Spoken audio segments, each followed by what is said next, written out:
کہ ایک بندہ نا اللہ تعالیٰ اس کو ایک پسندیدہ چیز دیتے ہیں، پھر وہ چیز اس کی کھو جاتی ہے، اس کی وہ چیز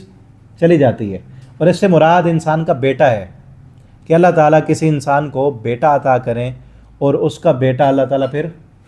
فوت کر دیں، اور پھر وہ اس مصیبت پر صبر کرے، واویلا نہ کرے، روئے نہیں، چیخے نہیں، بلکہ کیا کہے انا للہ و انا الیہ راجعون کہے، اور الحمدللہ پڑھے کہ میرے رب نے مجھے دیا تھا، میرے رب نے واپس لے لیا ہے۔ جب بندہ الحمدللہ کہتا ہے تو حدیث میں آتا ہے اللہ تعالیٰ فرشتوں سے کہتے ہیں میرے اس بندے کو دیکھو،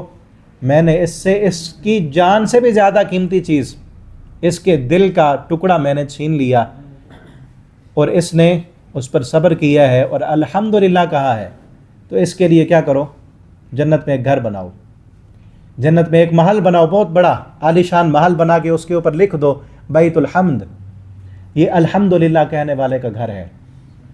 تو جو بندہ الحمدللہ کہتا ہے کسی مشکل پر، مصیبت پر صبر کر کے، کہتا ہے اللہ کا شکر ہے، اللہ کا انعام اور احسان ہے، تو اللہ تعالیٰ اس کے لیے جنت میں گھر بناتے ہیں۔